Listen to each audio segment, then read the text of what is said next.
नमस्कार दोस्तों, मैं अजय पांडे और आप देख रहे हैं P6 न्यूज़ भारत की आवाज़। इस वीडियो को पूरा देखिए, शेयर कीजिए, चैनल को सब्सक्राइब कीजिए। दोस्तों, मणिकर्णिका घाट पर मंदिरों को तोड़ा गया, जिसका वीडियो खुद साधु संतों ने बनाया, जिसका वीडियो मैंने अपने चैनल पर दिखाया। मणिकर्णिका घाट को जिन्होंने जीर्णोद्धार किया वे थी अहिल्याबाई होलकर, जिनके सम्मान में उनकी मूर्ति लगाई गई थी। उस मूर्ति को भी तोड़ दिया गया। जब इस घटना के बारे में वहाँ के मुख्यमंत्री योगी आदित्यनाथ से पूछा गया तो वे इसे AI से बने वीडियो बताया। इससे पहले भी जब काशी विश्वनाथ मंदिर का कॉरिडोर बनाया गया तो सैकड़ों मंदिरें और मूर्तियां तोड़ी गई। ये सभी घटनाएं हिंदुओं की आस्था से जुड़ी है और भाजपा हिंदुओं की पार्टी बताया जाता है, लेकिन ये घटनाएं भाजपा शासित क्षेत्रों में हुई जहां के सांसद खुद प्रधानमंत्री नरेंद्र मोदी जी हैं।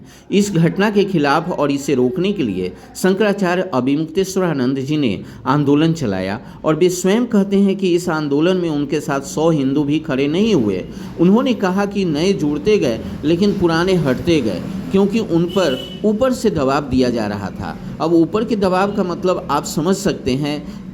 इसी बात पर शंकराचार्य ने रोष प्रकट करते हुए मुसलमानों के 100 बातों में 99 बातों को समर्थन न करते हुए एक बात को अच्छी बताई और इस बात से हिंदू और मुसलमान में अंतर को समझाया। बाकी शंकराचार्य ने क्या कहा आप सुनिए, इस वीडियो को पूरा देखिए। और बंधुओं, मुसलमानों से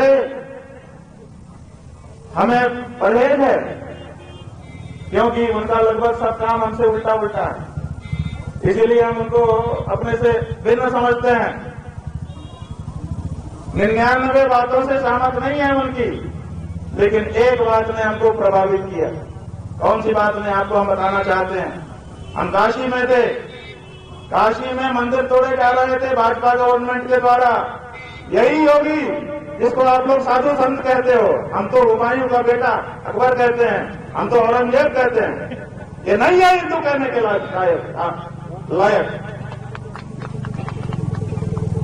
ये मंदिर तोड़ने का समर्थन करने वाला आदमी है। 150 से ज्यादा मंदिर तोड़ दिए गए, एक शब्द नहीं निकला इसके मुंह से, इसलिए कि इसकी मुख्यमंत्री की गद्दी ना चली जाए। मुख्यमंत्री की गद्दी को महत्वपूर्ण समझने वाला पौराणिक मूर्तियों के सामने क्या हिंदू हो सकता है? वो सत्ता लोलुप है, वो हिंदू नहीं है। इसलिए हमने आवाज उठाई कि भाई ये गलत हो रहा है, ये ठीक नहीं हो रहा है, और हम निकले। हमने आह्वान किया कि जो हमारे साथ आना चाहते हैं वो निकलिए। काशी की हर गली में बंधुओं हम गए। 750 किलोमीटर की यात्रा हमने गली गली में की। जो मोबाइल कदम नापता है उसी से पता चलता है। जब हमने 40 दिन की यात्रा पूरी की तो हमने देखा 750 किलोमीटर हो गए थे। काशी की कोई गली नहीं बची। 40 दिन तक नंगे पांव हमने यात्रा की मंदिरों को बचाने के लिए। 85 हिंदू हम पहले दिन निकले थे और अंतिम दिन 100 भी नहीं हो पाए। बीच के किसी भी दिन 100 से ऊपर हिंदू हमारे साथ नहीं आए। नए जरूर आए लेकिन पुराने हट गए, ये कह करके कि हमारे ऊपर दबाव आ रहा है, हम नहीं रह पाएंगे आपके साथ। हमने कहा बिल्कुल हट जाओ, हम तुमको खतरे में नहीं देखना चाहते हैं। फिर कुछ नए आए, लेकिन 100 से ऊपर कभी नहीं हुए 40 दिन में एक दिन भी। ये हमने हिंदुओं तुम्हारी हालत देखी है। और फिर उन्हीं मंदिरों को तोड़ने के समय में, जिसको वो लोग मस्जिद कहते हैं, हम तो नहीं मानते उसको मस्जिद, ज्ञानवापी का हमारा मंदिर, एक बुलडोजर रात को काम कर रहा था 10 बजे, उसका जो पंजा है वो ऐसे घूमा मंदिर तोड़ते तोड़ते, और वो ऐसे घूम के कहीं मलबा रख रहा था और ऐसे आ रहा था, मस्जिद की 3 ईंटें गिर गई उससे। वो तथाकथित मस्जिद, उसकी 3 ईंटें बंधुओं गिर गई। असली कहानी बता रहे हैं। 10 बजे ये घटना हुई। 11 बजे 10,000 मुसलमान उस जगह को घेर चुके थे। 11 बजे 10,000 मुसलमान। और नरेंद्र मोदी को, आदित्यनाथ योगी को मां बहन की गालियां बाकायदा रिकॉर्डिंग पर आप लोगों के कैमरों के सामने आईडी लगा करके दे रहे थे। वो सब प्रसारित भी हुआ।